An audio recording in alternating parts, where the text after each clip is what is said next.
Assassin's Creed is about to make the leap to the big screen. We've got everything you need to know coming up next on Screen Junkies News.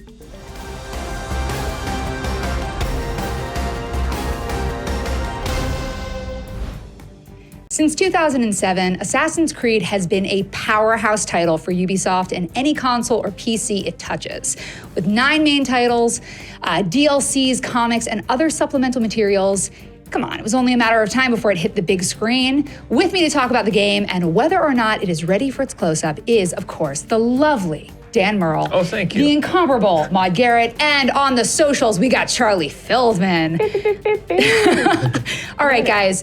Let's pretend that people here have not played the game, don't really know the game. Mm-hmm. What is Assassin's Creed? What can we expect from it? Here. All right, cool. So, basically, this game is playing on the notion that we have subconscious and unconscious kind of memories trapped in our soul and our brains. So using equipment like the Animus, we can actually plug in and communicate and extract memories from previous, the previous lives that we have had.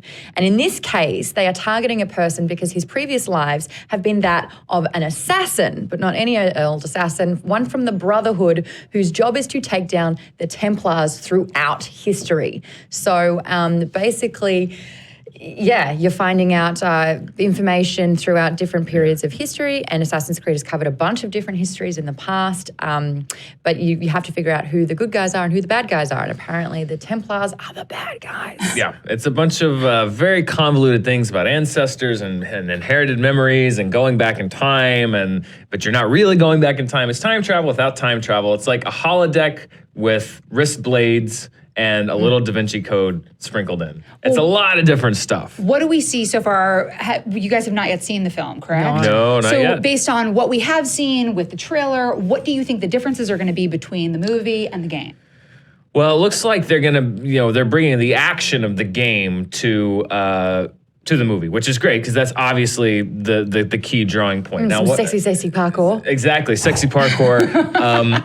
What a lot of people don't know about these games, because it's not really in the trailers for the games, is they don't necessarily take place in the past. They take place in the present, and you're plugged into this machine called the Animus, which transports your mind to the past, where you're reliving memories from ancestors so that you can then bring information forward to the future. It's a very sound scientific absolutely premise here. Totally. But yeah, so it looks like, I don't know, we don't know. There's been some word that maybe there's going to be actually more in the present than in the past. That's not the case with the games. Most of the times in the game, you're running around in the past.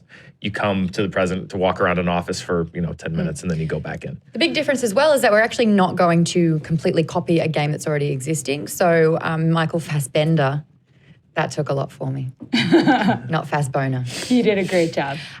He's being a completely new character, one called Callum Lynch, who we haven't seen before. He's a lot like the very, very first game that we ever had, which was the first Assassin's Creed, which came out, good Lord, 2009? I think, yeah. 2007. 2007. It was a long time 2009 ago. was 2. That's right. Yes, which took place in the Italian Renaissance, I believe. But that was Desmond Miles, who was a bartender who kind of got kidnapped by this company, Abstergo, and all of a sudden he realizes he's kind of a big deal in the past. So Callum Lynch is a completely new guy. I think he's going to borrow from a lot of the game, but it's going to be a new timeline, a new character, a new history to explore, which means flexibility with what they do, and they're not tied down from a game that already exists. Well, so that's the thing that I find so interesting, because the people who, let's just be honest, it's difficult to do a video game to film transition. But the people who loved Warcraft loved it because it was very faithful to the game. Yes. People who expect a faithful rendition of Assassin's Creed, do you think that they will be happy? Do you think they will be frustrated? They will be happy because I am happy because I have played all the games and I've seen the trailer. And there are massive nods to the game. There are big nods, It feels very, very similar. They have, I think the co-host, the female, her name is Charlotte Rampling, is actually like a trained stunt woman.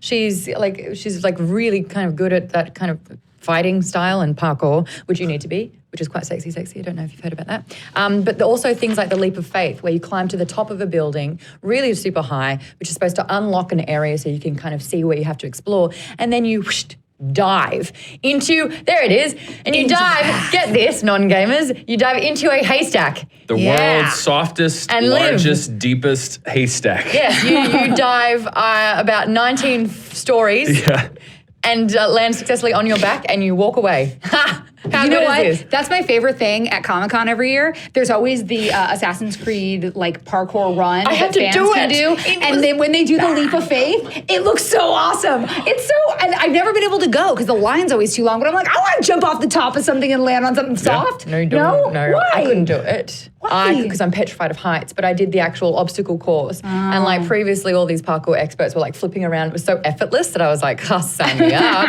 And then I got there and realized I couldn't even lift my own body weight to go across just like a simple rope climb. So what you're saying is what Michael Fassbender. I mean, have we seen? It's hard to remember. Charlie, can you fact check that? What he signed himself up for, I mean, it's just- that's something. You can't show that and not comment on it. But what he signed himself up for was an incredibly difficult shoot. I mean, there's so much physicality to this role, but he's also an incredible actor. And I kind of have to understand, like, I trust him as an actor, and he's taken on this project as almost like a pet project for him. And so I didn't know if he's a gamer. I don't know if he's played much of it and he's thought this is a great idea, I'm just going to give this a whirl. Or if he's going, this is something that hasn't really worked in the past and I'm going to be the person that can actually make the first really successful video game movie. I mean, they tried Prince of Persia, and fun fact, Assassin's Creed was supposed to be another Prince of Persia game, but it was called Prince of Persia Assassins. And then instead Ubisoft decided to completely change the franchise and not make it Prince of Persia and start their own Assassin's So Jake Creed. Gyllenhaal couldn't ruin it. Oh, I'm sorry. Was that too true? I'm sorry. Was that too real? It's a little too real. I love you, Jake Gyllenhaal. Just that movie. But in general, like let's talk about the video game to film transitions when they have worked. Rarely, if ever. I will vehemently defend Mortal Kombat and Street Fighter. Mortal Kombat did have a lot of fighting in it. I'll give you that. Mortal Kombat had a lot of fighting. It had brought the Johnny Cage characters was to the the screen. dude. It was not as bad as a lot of video game to movie transitions. I will agree. We've had Tomb Raider and Super Mario Brothers. Tomb Raider's okay. Warcraft. Super Mario Brothers was an acid trip. Yeah. Hitman. Yeah, Warcraft is not as bad as people gave it credit for. I liked it. Yeah, I didn't love it, but I didn't hate it. I didn't think it was the worst film of the year. I Double think because Dragon. it performed. Oh, look at that. Double Dragon. Like that's just. I mean, that's kind of beautiful in its own way. That was a great And in a weird way, I think Warcraft is maybe the most accurate video game film that's been made so far, and that it absolutely brought the world of Warcraft, no pun intended, to the screen, and the characters were there. They had the characteristics. I think that in a weird way, the humans are what let that movie down. Yeah, isn't that the funny? orc stuff was actually not bad. Really great. Yeah. Duncan Jones did something that I'd never thought he could make me do, and that was feel something for a CGI orc character. And I felt a lot. Yeah. Unfortunately, the Emotion. humans could not do the same in that movie, and it completely tanked everything else. Well, so the things that we know, like And we've Foster. said, it's very difficult Yes, to do a exactly. video game film, but here are the things we know that will be good. Fassbender, great. Marion Cotillard, great. Yeah. The director who previously worked with Fassbender doing Macbeth and also with Marion Cotillard, that's going to be great. We So know they've this got this guy's got rapport. visuals. What else can we expect? Oh, and of course, Michael Kenneth Williams. Oh my God, I'm so sorry. I forgot Omar. You can't forget Omar. That's like anytime Omar's in anything, oh, that makes me happy. Yes, the night of. Thank you. So what else do we know will be good? Or what else do we think will be good? I think that this is going to actually appeal to the non-gamers because it's going to be visually stunning. You are going to be transported into a completely new time and the fluidity of the motions that you actually see. So I think the cinematography of following these characters through this beautiful new kind of time and era would be easy to digest for any person, but then completely satisfy the gamer by keeping in all the things that are true to the game.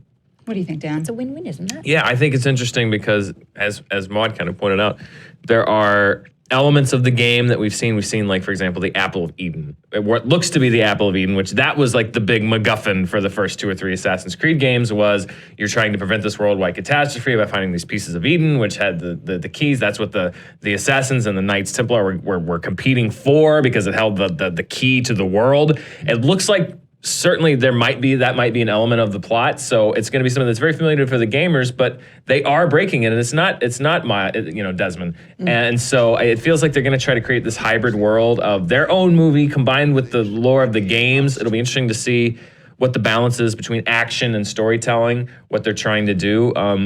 This obviously has the best shot, I think. They put a lot of resources behind Warcraft. Maybe didn't pay off so well, at least in the United States. They put a lot of resources behind this movie. So I think, number one, the quality obviously is going to dictate what people think of it, but also we'll see, do the gamers show up? Or do they not? Because it's not an adaptation directly of the game. Sure. Well, Charlie, I want to bring you in on this. What are you excited for, first and foremost? What are people saying they're excited about? And what do you think we can expect? Before I get into that, even though I am very, very excited for this, especially in reminding myself of the lore and everything from the games, I'm going to be there. I'm going to show up for this. Quick corrections, Marion Cotillard. Oh, geez, French.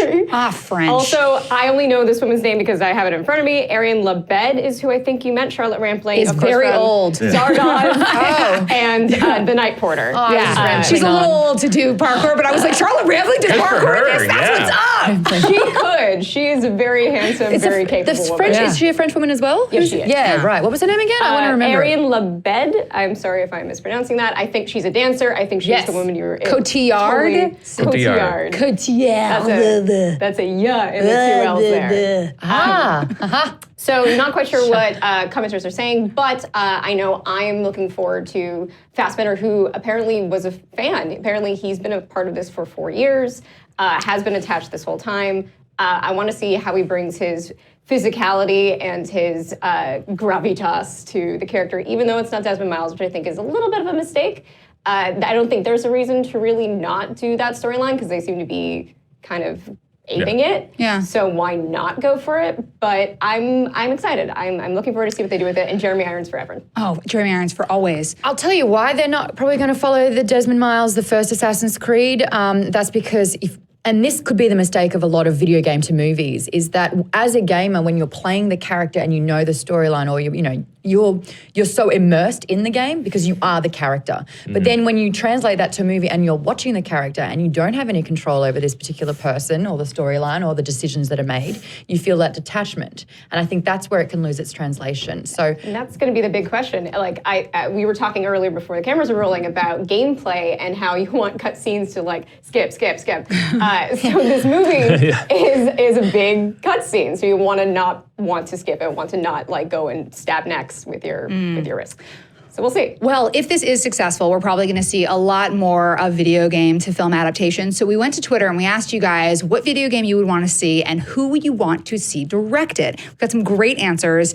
Diego de la Vega wrote Mass Effect, done by Ridley Scott. Yes. I think that's a great answer. And also Grant, who is at My Songbird, wrote BioShock by James Wan. What do you guys think about those? That would be interesting. I'm going to one-up it, and I want BioShock Infinite. I think that was a really beautiful, compelling story between a guy and this girl that they were kind of helping each other but saving, but visually, like, it's very steampunk and so beautiful. But as far as like who to direct that, I know Guillermo del Toro has wanted to direct a video game adaptation for so long, and his ideas keep getting nixed and pushed back. And him and Hideo Kojima, I believe, have been working together and constantly like have had so many roadblocks up there that I want him to get into this genre so bad.